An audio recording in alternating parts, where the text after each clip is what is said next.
You saw on Saturday the first murder that took place, and then with the shooting at the Little League complex. It's inspired, just from what I've seen from afar, some concern in the community. Is that something that you've seen as well? Concern is always an issue, you need to be concerned if anything happens like that in anybody's city. You need to be concerned because it could affect you or your family, whether it's close or distant. It could be a friend, a relative. It can affect you, so you need to be concerned. Always be concerned. Yeah. When you hear from people in the last couple of days who are talking about the state of gun violence in the area, what did they say? What do they say they're worried about? One of the things that I've noticed that people are really concerned about the bickering that's going on in our legislation and in our country. You know, it's almost like their thought process is we need our government to protect us, but they're too busy fighting each other to protect us. Because we're stuck in a limbo. You have one group of people that want this, you have one group of people that want that, and if these guys don't get what they want, they're not budging. If these guys don't get what they want, they're not budging. And it's us, it's the citizens, it's the people that live here in this country. We're the ones that are negatively affected, not the ones that are making the laws. It's the ones like us, And yeah, I may be a mayor, but I'm just a regular citizen like everybody else. So I need them to make decisions, and I call it common sense decisions. So that's what I'm hearing. And a lot of my friends are gun owners. A lot of my friends own gun stores. We're NRA instructors. We do that, and we have these good conversations. And I will tell you, if you talk to the vast majority of us, whether we're black, white, brown, doesn't matter, we all want the safety of our community, period, the end. We just need our government to come up with a plan to help keep us safe. And the way it's set up right now, things that are happening now, the way it's set up now, it's going to continue to happen. Why do you say that? All right, so I own a gun store, okay? And I bought something because I wanted you to see this, all right? I want you to see this, all right? So you are 18 years old, all right? And you come to my store and you say, Carlton, I want to buy a gun, right? And I'm like, okay, you're 18, let's buy a gun, right? So you say to me that you want to buy a 22 revolver. I say, I'm sorry, man, you're 18, I can't sell you a 22 revolver. And you say, why? I'm 18, right? But you have to be 21, plus you have to go through the sheriff department. You have to go through your LEO. Well, that's a 22 right there, all right? But then you turn around and say, well, can I buy an AR-15? You're 18, you can buy an AR-15. Do I have to go to my sheriff department? Nope, you don't have to go to the sheriff department. What do I have to do? You fill out this form right here. I call it in, and a minute later, they're gonna tell me you approved, delayed, or whatever, right? If you wanna buy a 7mm, which is a rifle, that's that bullet right there. You can buy that at 18, but you can't buy this. In addition to, you don't have to go through your sheriff department to get those two. You can get something that's designed for mass destruction at age 18 without your sheriff department knowing anything about it.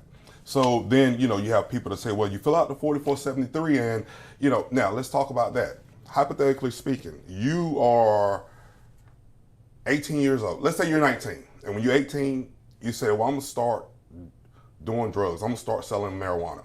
So let's say you get busted 5 times and you have less than an ounce of marijuana on you. That's a misdemeanor. I send this 4473 in, they're not gonna know anything about it. You go through your LEO, even at age 21, your LEO is gonna know, wait a minute, he has those misdemeanors. And there's a clause, good moral character. Our LEO can deny your permit to purchase because of those misdemeanor charges, whereas the feds aren't gonna know anything about it. We're set up for failure. I mean, from the jump start, we're set up for failure. If you can be 18 and get one of those things, that's dangerous. And when I was 18, I was in the Army, but I was still very immature. I was not where I needed to be to go out and buy a weapon of mass destruction. They trained me how to shoot M16s, which is pretty much an AR-15. They trained me how to shoot M203s and 50 cals and all of that. but that's the best training you're going to get anywhere. Your dad can't teach you how to do this unless he was a sniper. You know, your granddad is not walking through the woods shooting bears, is not going to teach you what you really need to know to be as safe as possible at that age. So that's where we are, man. That's where we are. Is there a better red flag law that would work? It's in your. What I want to get down to is you're a gun store owner, you're an NRA Right. instructor. You understand that there is a responsibility that needs to come with owning and operating firearms. Yes. Yes. How do you fix the system in order to make sure that the people who are coming into possession are using guns the right way and responsibly? Well, for one, you need to keep the guns out of the hands of the people who don't need them. So we need to be proactive. Our country, in my opinion, a lot of times we're reactive. Okay, we want to fix the problem once the problem has surfaced. You fix the problem before the problem exists, then you don't have that problem, right? I mean, to me, it's apples and oranges, right? So if our government can come up with a method of ensuring the ones who are getting the guns are mentally and legally capable of having those guns, that'll be the first battle, all right? Which, in my opinion, some of the guys that I've talked with, no one that I've talked to that's an NRA member, that is a gun store owner, no one has a problem with people having to go to their LEO to get a permit to purchase for every gun sale. Nobody has shown any resistance to that. Red flag laws are good, and they work for what they work for. Now, let's talk about both sides. One side is saying red flag laws, it'll keep us safe. One side is saying, well, what if someone just decides they want to be mean or mischief and say something that's not accurate and this person's gun is taken, right? You have it on both ends. You know, I understand both sides, but red flag laws only work if you have a gun. If you don't have a gun, what are they going to take from you, right? So if you're wanting to hurt somebody, but you don't have a gun, there's nothing to take. The red flag laws are not going to help that person that's scared of you. But then you could turn around and go buy a gun. Out there, they have reported you. You can go buy a gun. You can go buy a rifle or shotgun with no problem, because our federal government is not going to know that someone called and that they're scared of you. They're not going to know at that time. We're not going to know, right? Gun store owners don't know. So honestly, let's go back. I mean, mental awareness and the state of our children and their mental state is very important. But when you're 18 years old, if you have some type of mental disability, which is what I use, that is, signs are seen in that home prior to being 18 years old. How do I know that? Well, I'm a former teacher. I'm also a former principal. I know children. I worked mainly in a middle school. I worked in a high school as well, but I worked mainly in a middle school. I know when children have issues. And I've heard parents defend their children and their issues. I'm not going to put my child on this. They don't need this. We're going to go to church, you know. And a lot of times don't get me wrong, God can do anything, but he gives us the tools on earth to fix things. A lot of people that I know, a lot of the families that I knew that went to the schools, the children, parents, they felt like, I just take them to church, we're going to pray them through this. And one lady actually said that. She said to me, as the principal of that school, she said, Mr. Stevens, I'm not going to put him on anything else. We're going to pray him through this, and I'm going to beat his butt every time he does something wrong. And he was one of the people who killed somebody in Goldsboro about a month ago. So, but I saw this, because he was in the 5th grade then. I saw this in the 5th grade. I saw that in the 5th grade. So it's up to us as parents.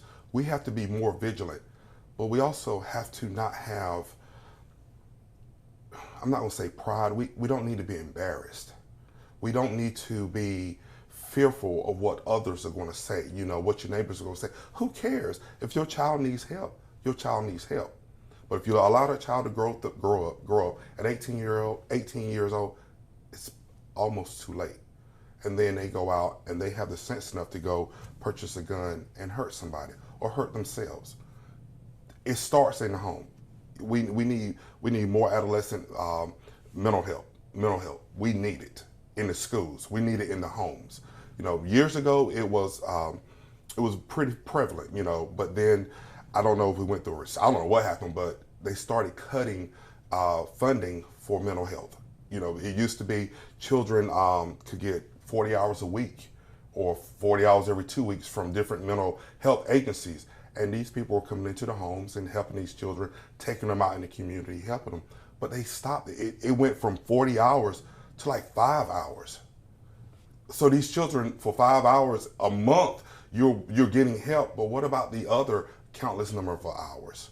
You know, and you send them to school, they're giving the teacher hell, and the principal, and they're constantly being suspended, and then it's a revolving door, man. And so we got to start young. Now, let's say it doesn't happen. At 18, that's when the government needs to kick in. I thoroughly believe, and I firmly believe, that we have to be more vigilant in who we allow to have guns. Yes, the ATF is doing their job. Yes, gun store owners, and every gun store owner I know, they're going to follow the law. When I say follow the law, they are going to follow the law. Some of my best friends in the gun industry are in Goldsboro, a company called WRAL-TV. Those guys sell hundreds of guns every month. But not one time, even when I go to purchase from them, not one time have they ever slighted on doing their paperwork. They are vigilant, but they can only do but so much. But if a person goes into a gun store and says, I want to buy it, we want to sell it to them. Now, I will say this. I made it be known that if you're between the ages of 18 and 20, I am no longer selling you an AR-15 or an assault rifle of any sort unless you are a member of the military. That's a personal commitment that you have made? That's a personal commitment that I made. I put it out there. And, you know, some people, I got a couple of calls. Well, Carlton, I don't know if that's the best thing to do, you know. Yeah, no, it's not that I'm going against the Second Amendment. I'm doing what I feel is right. Man, I have children, and my oldest daughter actually took my class, right? And she wants a gun, right? She's ready, Daddy, give me a gun, you know, because Daddy got to do it. I gave you a free class, and I got to give you a free gun. But I will give her one whenever in my heart and her mom and I feel like she's ready, right? She's young and she's doing great, right? But I just want to make sure that you're more stable. She's 24 years old, man. I don't understand why everybody don't see that. I don't get it. Another great friend of mine, I mean, oh my God, he's one of the best friends I've ever had. I was talking with him and his wife, and they were just like, I don't know, Carlton, if you should do that. But then his wife circled back. She said, you know what? I just thought about something. I don't want my son, an 18-year-old, to be able to go buy an AR-15. I don't want that, right? So yeah, that was a personal commitment I made. Am I going to lose money? Who cares? I mean, all money's not good money, right?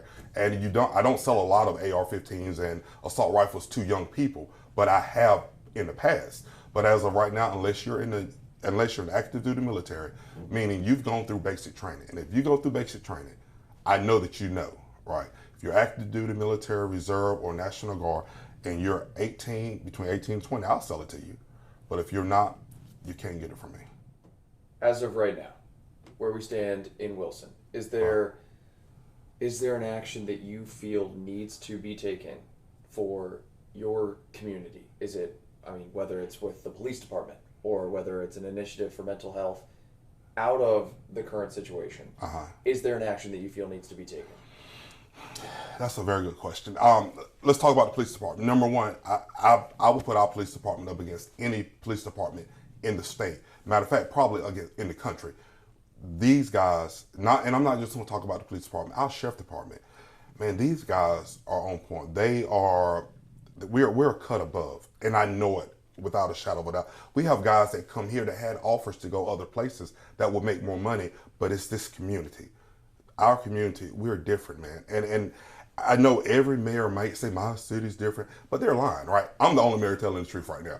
Wilson is different. We are like a country within a city, right? We are growing by leaps and bounds, you know. So is there a concern? Yes, because of course you have shooting, you have bad people everywhere, right?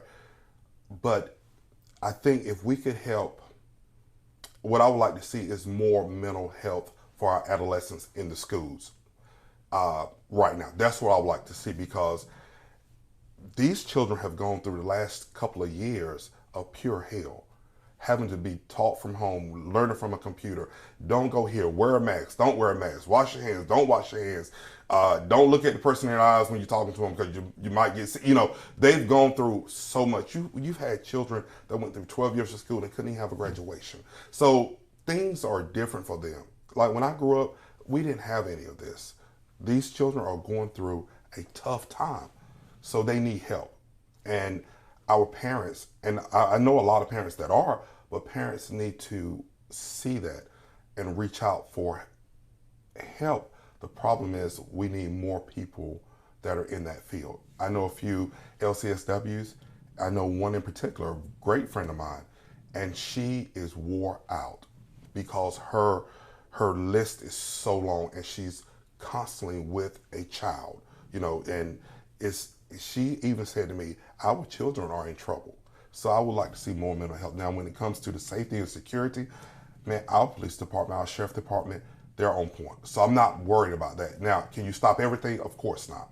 Of course not. And then you have, to me, when you have people that do mass shootings, and especially when you shoot little children, there's a word that I use for them that I might not need to use right now, but you're a punk, you're a sissy. Like you're there's nothing to you.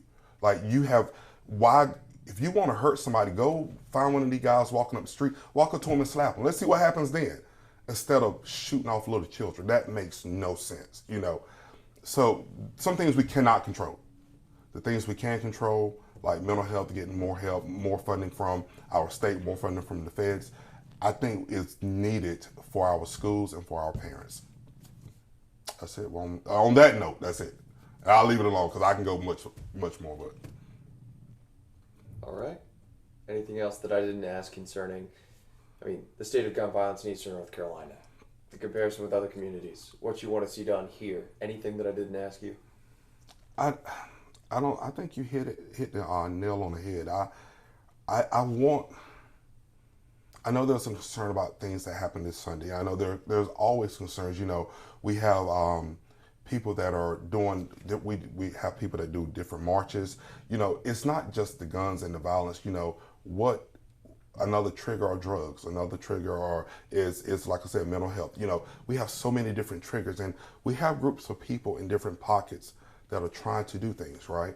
We have people that are really trying, but we need more. We need to be proactive and not reactive. And if we are proactive, I think not only will our city continue to be one of the best cities ever, our country will start changing and start turning.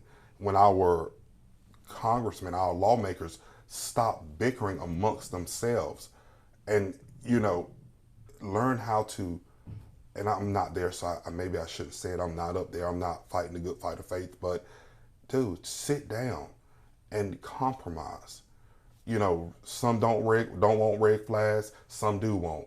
Well, why don't we come to a middle ground? How can we merge? Because the longer that they fight, the more we're going to hurt. Now, in Wilson, we're doing what we can here, right? Our city council is phenomenal. We're all from different backgrounds, different beliefs and different things. But when it comes to this city, we come together. Now, we may argue and fight in the background, but by the end of that conversation, we are one. We are one. And we're not fighting. We're discussing different ways and different methods because we all have one final answer, and that is our city being a great city. If we can do it, God knows they can do it. They can do it. But I don't know. We'll see what happens, right?